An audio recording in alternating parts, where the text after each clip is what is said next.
దేవునికి మహిమ. దేవుని వాక్యాన్ని ధ్యానం చేసుకునే ముందు చిన్న ప్రార్థన చేసుకుందాం.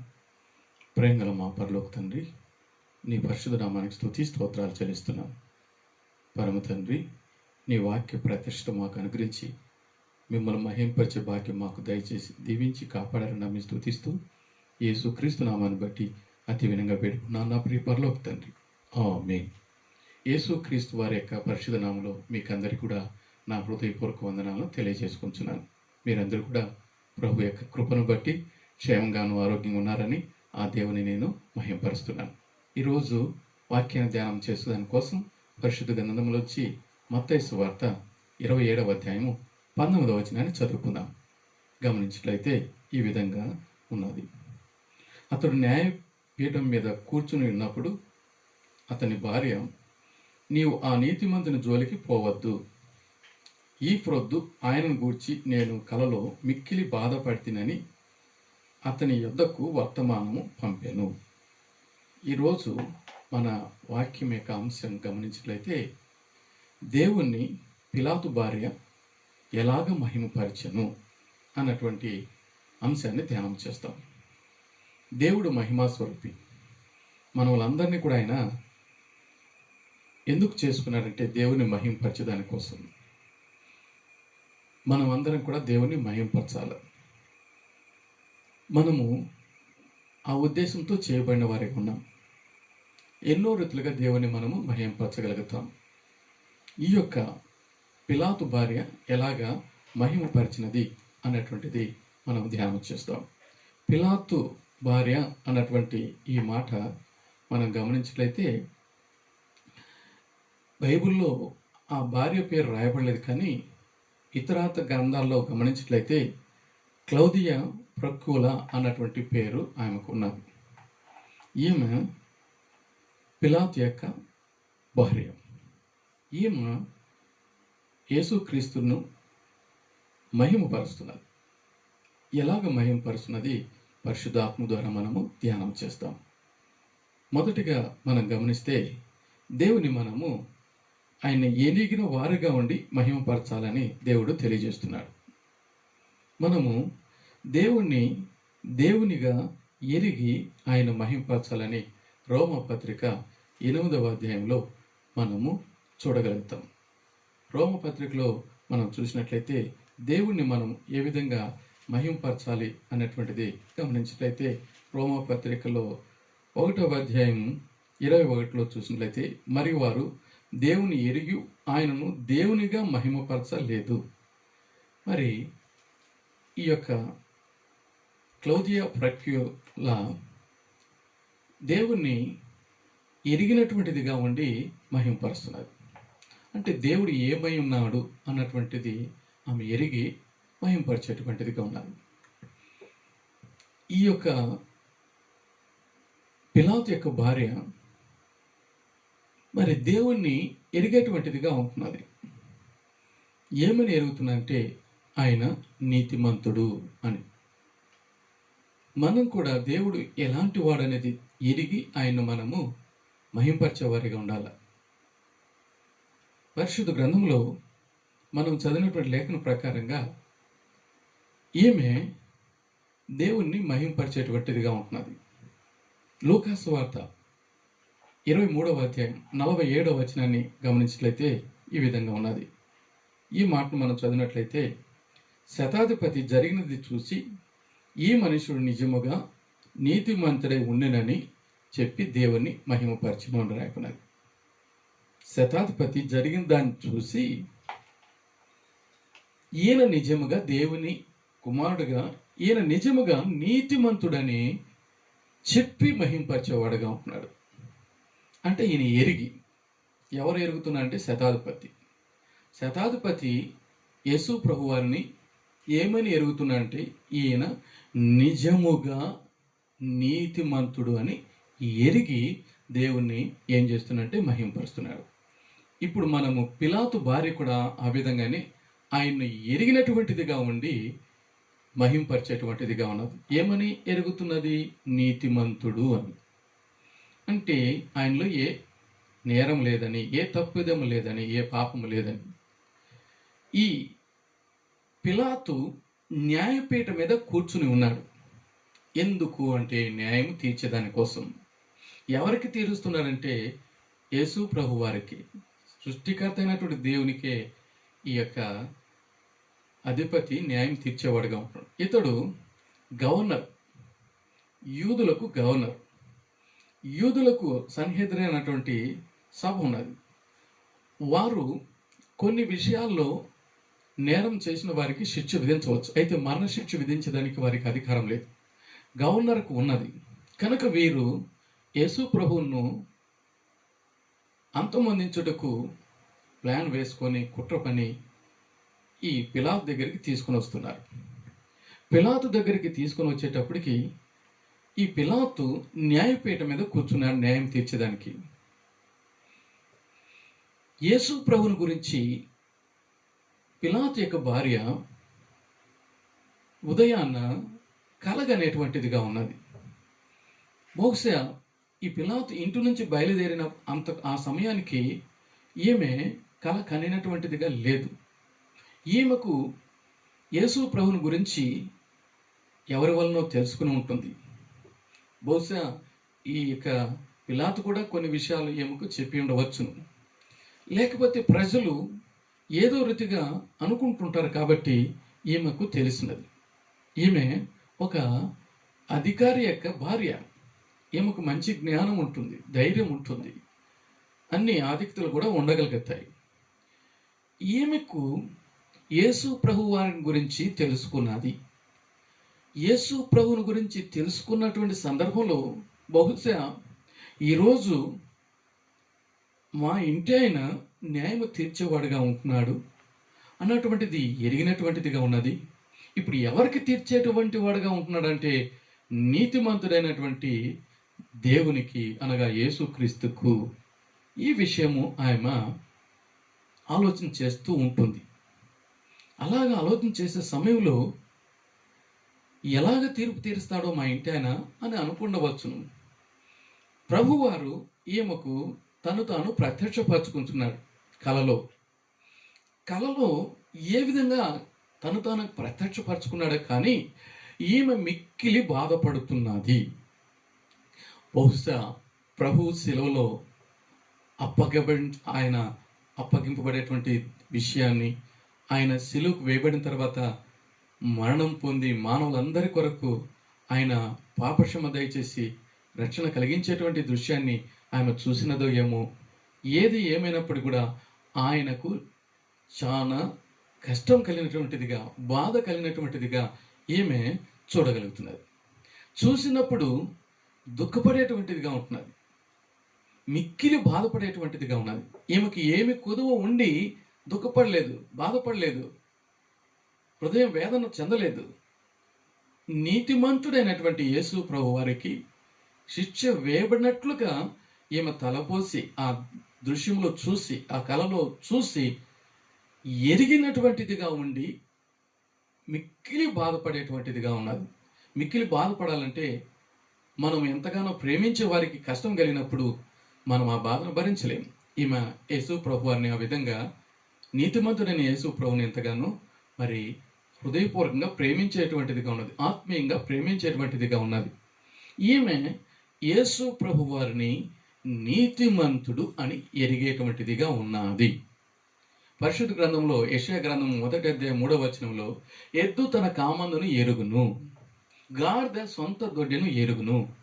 యోహాను సువార్త 10:4 చూస్తే గొర్రె కాపరిని ఎరుగును. ఎద్దు, గాడిద, గొర్రె ఇవి ఎరుగుతున్నాయి, కానీ నా ప్రజలు నన్ను ఎరుక్కున్నారు అంటున్నారు. అనేక మంది ఇంకా సృష్టికర్తను ఎరగినటువంటి వారిగా ఉంటున్నారు.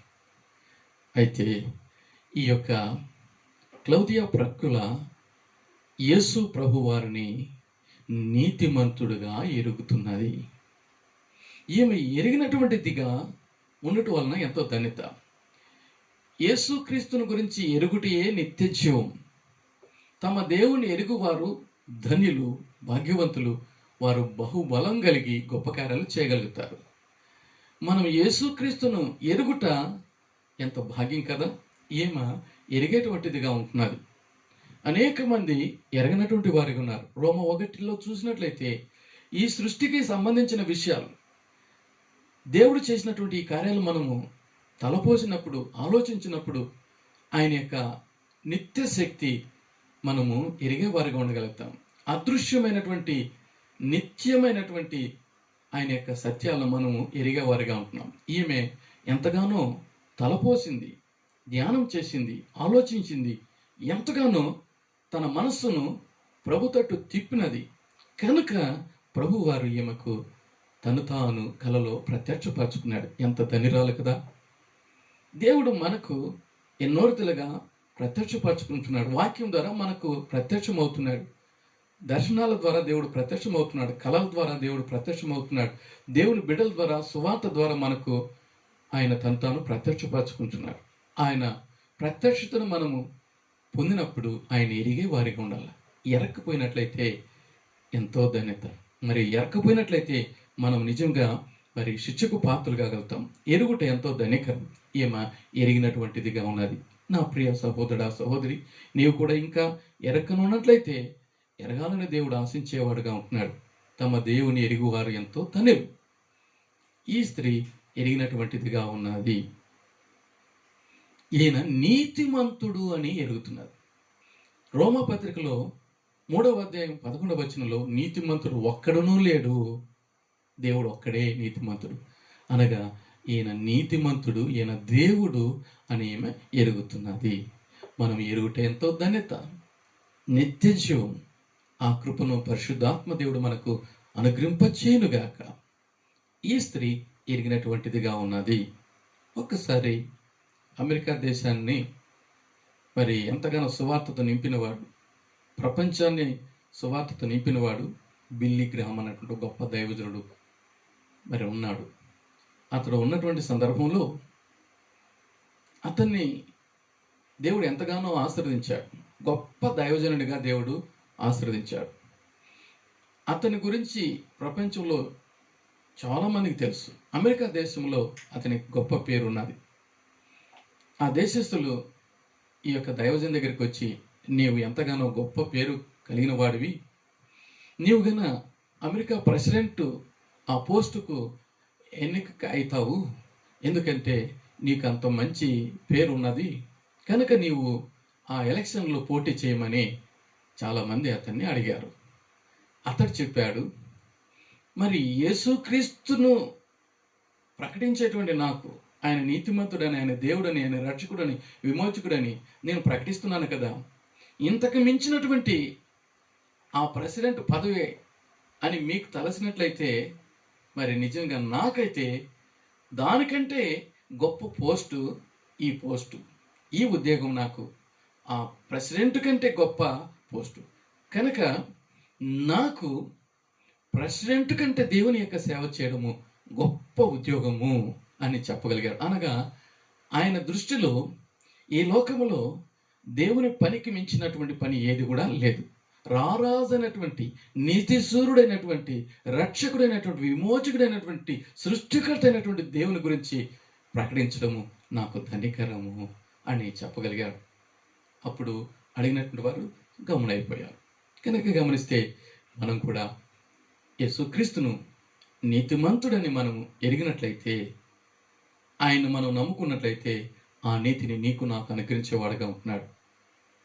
అబ్రహాము దేవుని నమ్మెను, అది దేవునికి నీతిగా ఎంచబడింది.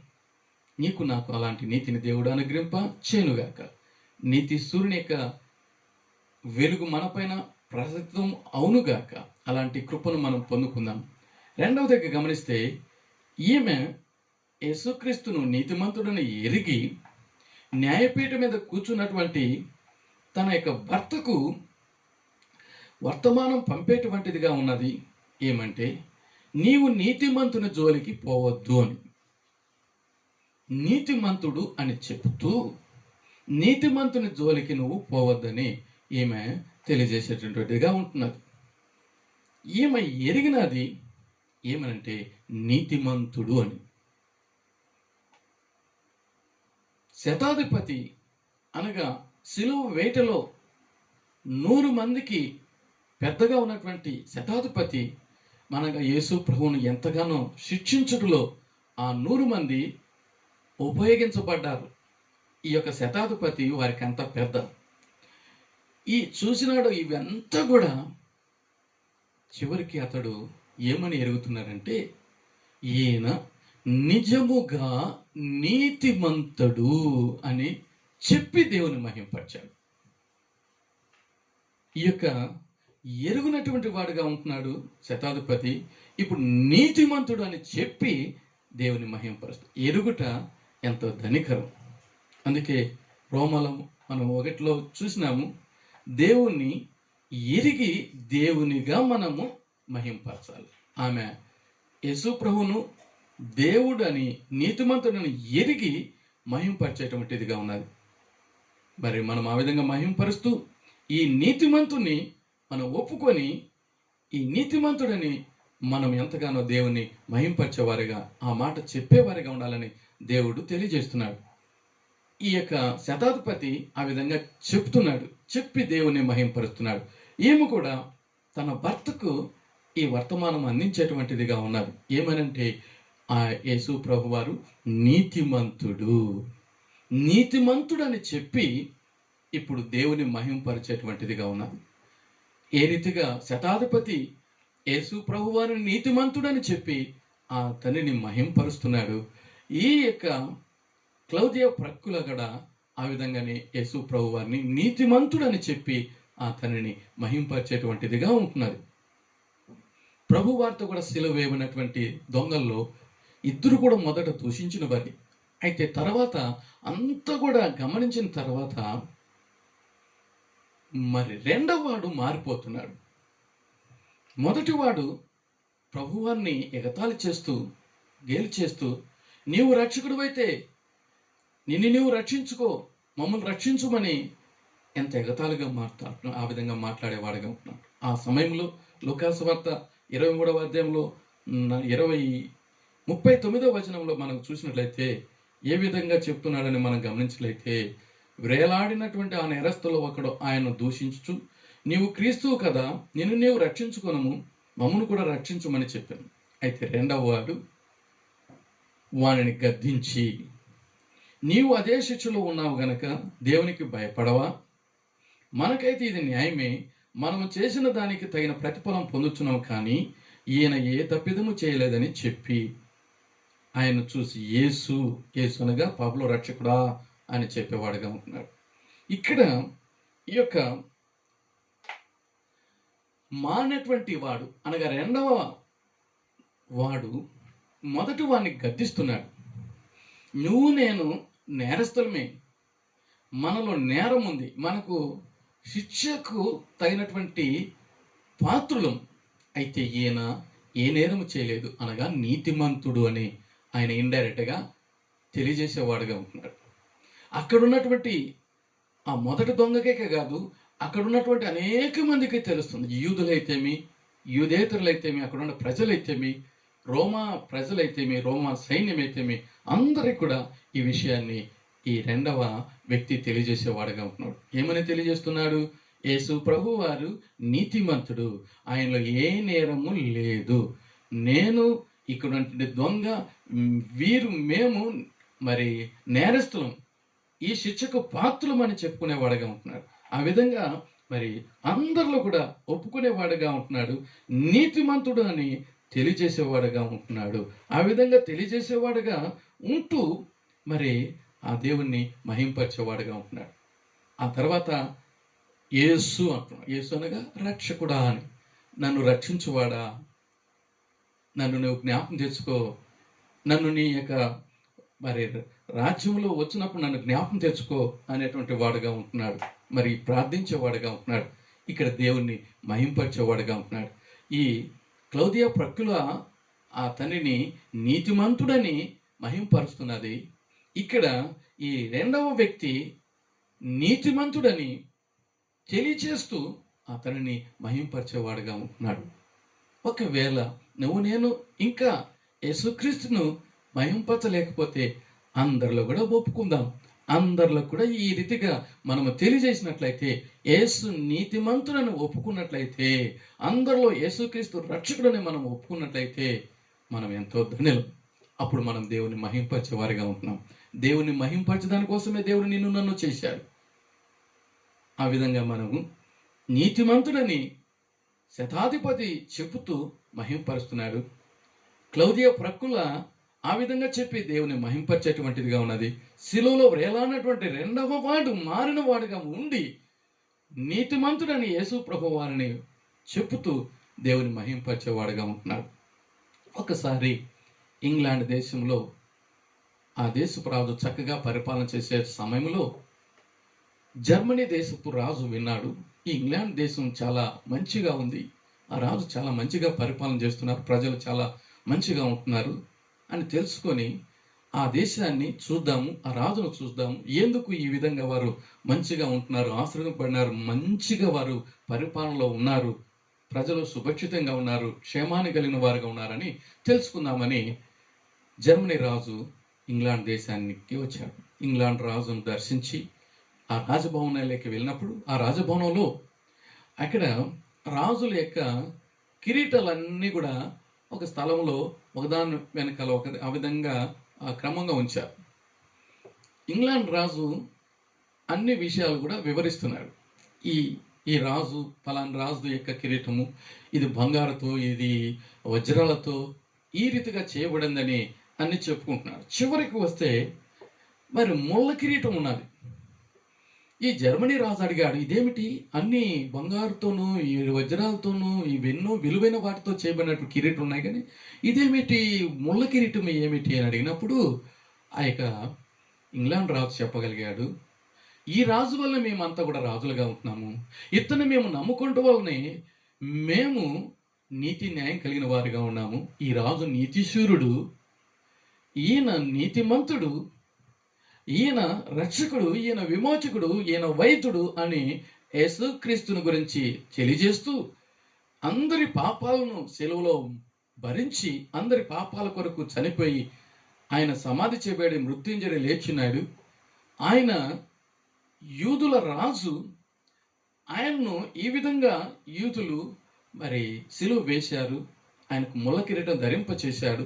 ఆయన శిక్ష పొందిన కారణాన్ని బట్టి మేము రాజులమైనాము, ఆయన నమ్ముకున్నాము నీతిశూరుడని, ఆయన ఎరిగి ఆయన నీతిమంతుడని ఎరిగి ఆయన నీతిమంతుడని నమ్ముకొని ఉన్నాము, కనుకనే మేము ఈరోజు మంచిగా ఉన్నాము, మా రాజ్యము చక్కగా ఉంది, పరిపాలన మంచిగా ఉందని ఇంగ్లాండ్ రాజు తెలియజేశాడు.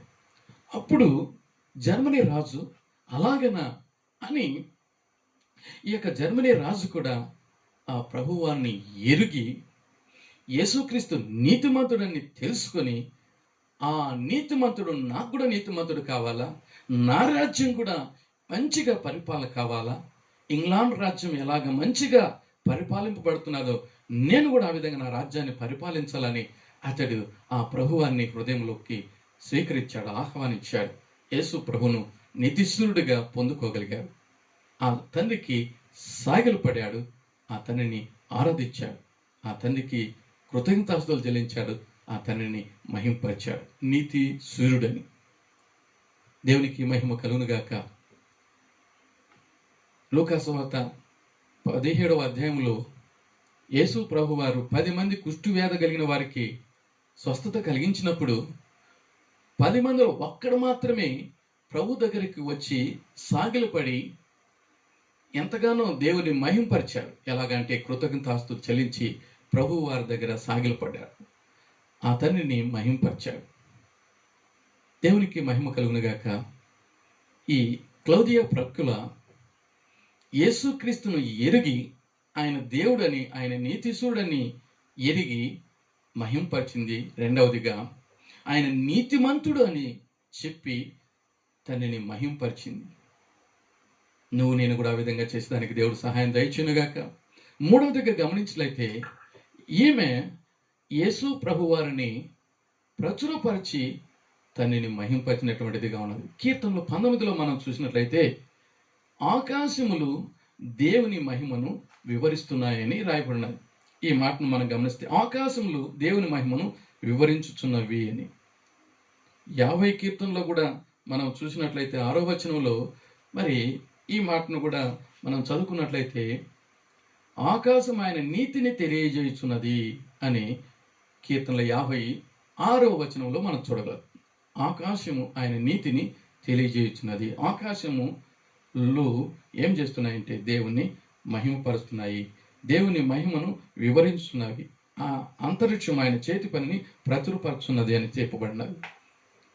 ఈ స్త్రీ యేసు ప్రభు వారిని మరి ప్రచురపరిచేటువంటిదిగా ఉన్నది, తెలియజేసేటువంటిదిగా ఉన్నది తన భర్తకు. ఆయన నీతిశూరుడు, ఆయన జోలికి పోవద్దు, ఉదయాన్నే నేను కలగన్నాను, నేను ఎంతగానో మిక్కిలి బాధపడినాను. మరి ఆయన అనుకోవచ్చు, మరి ఎందుకు నా భార్య బాధపడి ఉన్నది అనే ఆలోచన కూడా లేదు. అతడైతే అన్యాయమైన తీర్పే తీర్చేవాడుగా ఉన్నాడు. ఆ తీర్పు తీర్చే మునుపు అతనికి వర్తమానం అందింపబడినది. ఏం వర్తమానము? శుభవర్తమానం. నీతిశూరుడు యేసుక్రీస్తు ఆయన ఎరిగి ఉన్నట్లయితే, ఆ ప్రభువును అంగీకరించినట్లయితే అతని జీవితం వేరేగా ఉండేటువంటిది. అయితే అతడు యూదులను, ఇతరులను సంతోషపరచడాని కోసం అన్యాయమైనటువంటి తీర్పు తీర్చగలిగారు. తన భార్య ఇచ్చినటువంటి ఆ జీవవాక్యాన్ని పెడచెవి పెట్టాడు. దాన్ని అతడు పరిగణలోకి తీసుకోలేదు. అతడు దాన్ని ప్రక్కన పెట్టేశాడు. క్రీస్తును ప్రక్కన పెట్టేసి మనుషులను సంతోషపరిచేదాని కోసము నీతిమంతుడైనటువంటి యేసుక్రీస్తును నీతి లేని వానిగా, శిక్షకు పాత్రుడిగా ఆయన సిలువకు అప్పగించిన వాడుగా, నా చేతుల్లో ఏమీ లేదు, నేను ఏం నేరం చేయలేదని, నా చేతులకు రక్తాపరాధము లేదని కడుక్కున్నాడు. అయితే అతడు నేరస్తుడే, అతని చేతులకు రక్తం అంటింది. ప్రజలు అన్నారు, అనగా వ్యతిరేకస్తులు అన్నారు, ఆ నేరము మాకును మా పిల్లల మీద ఉండునుగాక అని చెప్పినారు. వాళ్ళ మీదనే వచ్చినది. అలాంటి దానికి తగినటువంటి శిక్షను ప్రజలు, ఆ వ్యతిరేకస్తులు పొందుకోగలిగారు.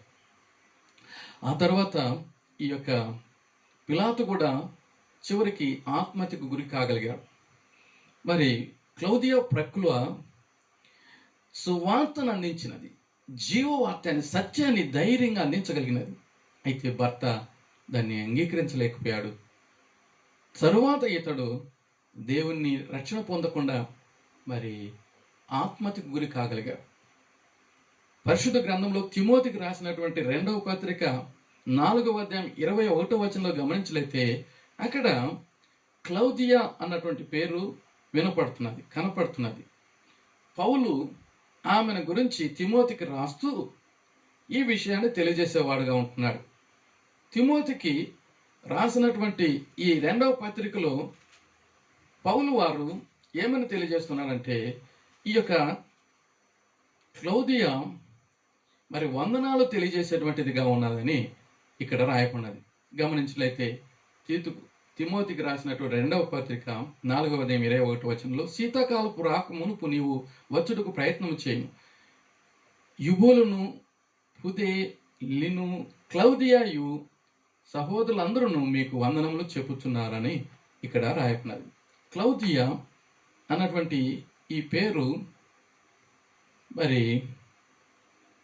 ఈ యొక్క పిలాతు యొక్క భార్య క్లౌదియా ప్రక్కుల అన్నటువంటిదే అయి ఉంటుందని చాలామంది యొక్క భక్తుల యొక్క మరి నమ్మకం. ఈ యొక్క క్లౌదియా పౌలు వారు రోమా జైల్లో ఉన్నప్పుడు పత్రిక రాసి పంపబడినది. ఆ సందర్భంలో ఈ యొక్క క్లౌదియా మరి దేవుని నమ్ముకొని, దేవుని సేవ చేసి, దేవుని కొరకు ఎంతగానో సాక్షిగా ఉంటున్నది, దేవుని ఎంతో మహింపరిచేటువంటిదిగా ఉన్నది, పౌలుతో కూడా పరిచయం చేసేటువంటిదిగా ఉన్నది. ఈ క్లౌదియా ప్రక్కుల అనేటువంటి పేరు లాటిన్ పదం. ఈ పేరు కలిగినటువంటి ఈమె ఇక్కడ బైబిల్లో మరి పిలాతు భార్య అని మనకు తెలియదు, కానీ ఇతరాతర గ్రంథాల వలన మనకు తెలియబడుతున్నది. ఆ తర్వాత ఈమె గొప్పగా సేవ చేసి చివరికి మరి ఈమె హతసాక్షి కాగలిగినదని కూడా మరి ఇతర గ్రంథాలలో రాయబడినది. ఎంత గొప్ప భాగ్యాన్ని ఈమె పొందుకోగలది. నీతిమంతుడని ఎరుగున్నది, నీతిమంతుడని ప్రకటిస్తున్నది. ఈమె దేవుని యొక్క సేవ చేసి హతసాక్షిగా ఉంటున్నది. ఈమె అందరికీ వందనాలు తెలియజేసేటువంటిదిగా ఉన్నది. ఈమె గొప్ప దేవుని యొక్క సేవ చేసి దేవుని మహింపరిచేటువంటిదిగా ఉండగలుగుతున్నది. ఆకాశములు నీతిని ప్రచురపరుస్తున్నాయి, అంతరిక్షము ఆయనక చేతి పనులను ప్రచురపరుస్తున్నాయి. ఆకాశములు దేవుని మహింపరుస్తున్నాయని చెప్పున్నది. ఆకాశములు దేవుని మహింపరుస్తుంటే ఈ ప్రకృల కూడా దేవుని మహింపరుస్తున్నది. ఎలాగంటే క్రీస్తును అనేక మందికి పరిచయం చేస్తున్నది, ప్రకటిస్తున్నది. తన భర్త అయినటువంటి పిలాతుకు అందించినది ఇప్పుడైతే ఎంతో మందికి సువార్తను అందించేటువంటిదిగా ఉన్నది. ఎంత ధన్యురాలు, ఎంత భాగ్యవంతురాలు, ఎంత కృపను పొందుకోగలనది ఈమె. ఎలాగ దేవుని మహింపరుస్తున్నది. ఆకాశములు దేవుని మహిమను తెలియజేస్తున్నాయి, దేవుని నీతిని ప్రచురపరుస్తున్నాయి, దేవుని మహింపరుస్తున్నాయి. నీతిని ప్రచురపరచడం ద్వారా దేవుని మహింపరుస్తున్నాయి. యేసుక్రీస్తు నీతి సూర్యుడని ప్రచురపరుస్తుండగా, తెలియజేస్తుండగా ఈమె ఈ సువార్త ద్వారా దేవునికి మహిమ కలిగించేటువంటిదిగా ఉన్నది. కనుక 3 విషయాలు మనం చూడగలుగుతున్నాం.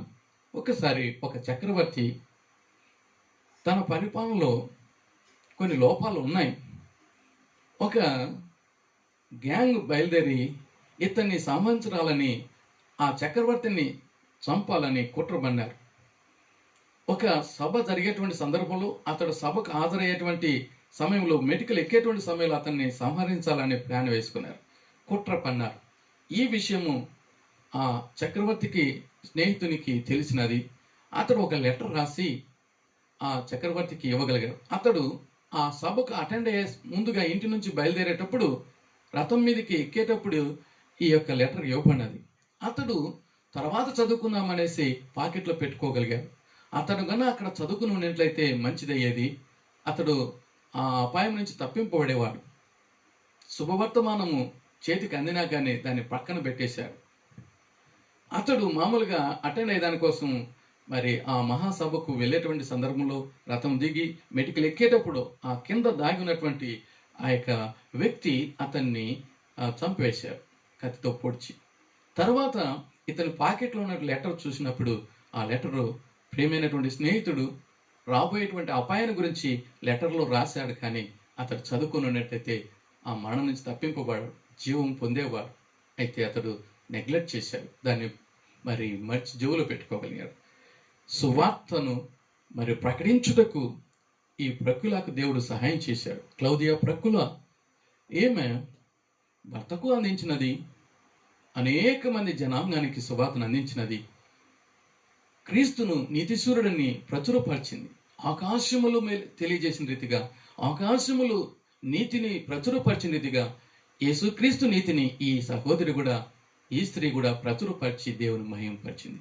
కనుక నీవు ఎరిగి ఉంటే, నీతిశూరుడిని తెలుసుకుని ఉంటే, ఈ నీతిని, ఈ నీతిశూరుడిని, ఈ క్రీస్తును, ఈ రక్షకుని, ఈ విమోచకుని, ఈ పరమవైద్యుని ఇతరులకు నువ్వు పరిచయం చేసి ఇతరులకు నువ్వు అందిస్తే నువ్వు కూడా దేవుని మహింపరిచి బిడగా ఉండగలుగుతావు. దేవుడు నీ ద్వారా, నా ద్వారా మహిం పొందాలని ఆశించేవాడుగా ఉంటున్నాడు. ఏ రోజు రాజు దేవుని మహింపరచన కారణాన్ని బట్టి, మహిమపరచనందున అతడు పురుగులు పడి చచ్చాడు. బబులోను దేశపు రాజు అయినటువంటి బెల్షస్సరు అతడు కూడా దేవుని మహింపరచనందును బట్టి అతడు హతుడు కాగలిగాడు. మరి దేవుని మహింపరిచినటువంటి కారణాన్ని బట్టి ఈ యొక్క క్లౌదియా ప్రకుల మరి ఎంతగానో దేవుని కృపకు పాత్రలు కాగలనది, నిత్య రాజ్య వారసాలు కాగలనది, దేవుని యొక్క మహిమలో ప్రవేశించగలిగినది, నిత్య మహిమలో యుగయుగాలు కూడా దేవునితో ఉండే భాగ్యాన్ని పొందుకోగలిగినది. ఈమె దేవుడు ఆయన మహిమాస్వరూపిని ఎరిగి, ఆయన దేవుడని ఎరిగి, దేవుడు అని ఎరిగినటువంటిదిగా ఉండి దేవుని మహింపరిచేటువంటిదిగా ఉన్నది. నీతిశూరుడు, ఆ దేవుడు నీతిశూరుడని, నీతిమంతుడని ఎరిగి ఆ నీతిని, ఆ యేసుక్రీస్తును ఒప్పుకునేటువంటిదిగా ఉంటున్నది, ఆయన ఆరాధించేటువంటిదిగా ఉన్నది, ఆయనకు మహిమ కలిగించేటువంటిదిగా ఉన్నది. మూడవదిగా ఈమె ఆ యొక్క యేసు ప్రభు వారిని ప్రచురపరుస్తూ ఆకాశంలో ఏ రీతిగా మహిమను ప్రచురపరుస్తున్నాయో, ఆయన నీతిని ప్రచురపరుస్తున్నాయో, ఆ నీతిని ప్రచురపరచడం ద్వారా దేవుని మహింపరుస్తున్నాయో, అలాగనే ఈమె కూడా క్రీస్తు సువార్తను ప్రకటించి ఆ ఘనతని మహింపరిచేటువంటిదిగా ఉన్నారు. ఈ సమయంలో నా జీవితాన్ని ఒక్కసారి పరిశీలన చేసుకుందాం. గాడిద, ఎద్దు, గొర్రె తెలుసుకుంటున్నాయి, మనుషులు తెలుసుకోలేకపోతున్నారు. ఎవరు సృష్టికర్త, ఎవరు నీతిమంతుడు, ఎవరు దేవుడు అని ఈమె ఎరిగినటువంటిదిగా ఉన్నది. నువ్వు నేను ఎరుగుదాం. ఆయన నీతిమంతుడని తెలుసుకున్న వారుగా ఉండి ఆయన మహింపరుద్దాం. ఆయన ఎరిగి ఆయన్ను ఆరాధించి ఆయన ప్రకటించి ఈ రీతిగా మనం మహింపరిచి నిత్య మహిమలో ప్రవేశిస్తాం. ఆ తండ్రిని మనం మహింపరిచి ఆ మహిమలో పాలు పొందాం. అందరూ పాపం చేసి దేవుడు అనుగ్రహించే మహిమను పొందలేకపోతున్నారు. మరి పాపుల రక్షకుడైనటువంటి యేసుక్రీస్తును నమ్ముకొని ఆయన రక్తంతో కడగబడి పరిశుద్ధులయ్యి నీతిమంతులుగా తీర్చబడి నిత్య రాజ్యంలో నిత్య మహిమలో యుగయుగాలు కూడా దేవునితో ఉండేదానికి దేవుడు కృపను అనుగ్రహింపచేయునుగాక. అలాగా మహిమ పరచలేనటువంటి వారు నిత్య శిక్షకు గురై నిత్య నరకంలో యుగయుగాలు కూడా శిక్షకు పాత్రలు కాగలుగుతారు. యేసుక్రీస్తు మనకు కృపను అనుగ్రహింపచేసి ఆయన మహిమలో పాలు పొందే భాగ్యాన్ని దయచేయలేగిన ప్రభు వైపును చూసి ప్రార్థన చేసుకుందాం. ప్రేంగల మా పరలోక తండ్రి, నీ పరిశుద్ధ నామానికి స్తుతి స్తోత్రాలు. ఈరోజు క్లౌదియా ప్రక్కులను మా ఎదుట పెట్టారు. ఆమె నీవు దేవుడు అని, నువ్వు మహిమా స్వరూపిని ఎరిగినటువంటిదిగా ఉంటున్నది. దేవుడని ఎరిగి దేవుడుగా నిన్ను మహింపరిచేటువంటిదిగా ఉన్నది. తండ్రి, ఈ రోజులు అనేక మంది ఇంకా రాయి రప్ప చెట్టు పుట్టను వాటిని నమ్ముకొని దేవుడు కానటువంటి దాన్ని దేవుడు అనుకుంటున్నారు. అయితే ఈ సహోదరి నీ కృపను బట్టి నువ్వు దేవుడు అని, నిజమైనటువంటి దేవుడు అని ఎరిగి నిన్ను మహింపరుస్తున్నారు. అలాంటి ధన్యత అందరికీ మీరు ప్రసాదించారని ప్రతి నాలుక నిన్ను స్తుతించి ప్రతి మోకాలు నిన్ను నీ దగ్గర మోకరించి నిన్ను మహింపరిచే భాగ్యం ఇచ్చారని స్తుతిస్తున్నాం తండ్రి. నీ బిడ్డగా మేము నీవు నీతిమంతుడని నీ నీతిని మేము నీకు ఆరోపించినట్లు నీ ఎదుట మేము సాగిలపడి నిన్ను మహింపరచుటకు, నీకు కృతజ్ఞతాస్తుతులు చెల్లించి నిన్ను మహింపరచుటకు కృపను ప్రసాదించమని ప్రార్థన చేస్తున్నాం.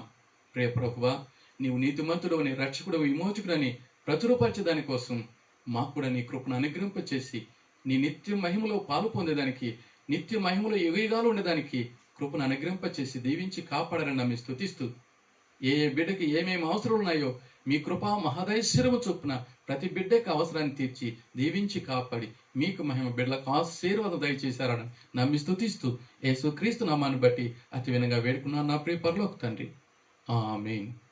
ప్రభువైనటువంటి యేసుక్రీస్తు కృప, తనైన దేవుని ప్రేమ, పరిశుద్ధాత్మికమైన సహవాసం ఆయన బిడ్డైన మన అందరికీ ఇప్పుడు ఎల్లప్పుడూ సదాకాలము తోడై ఉండును గాక.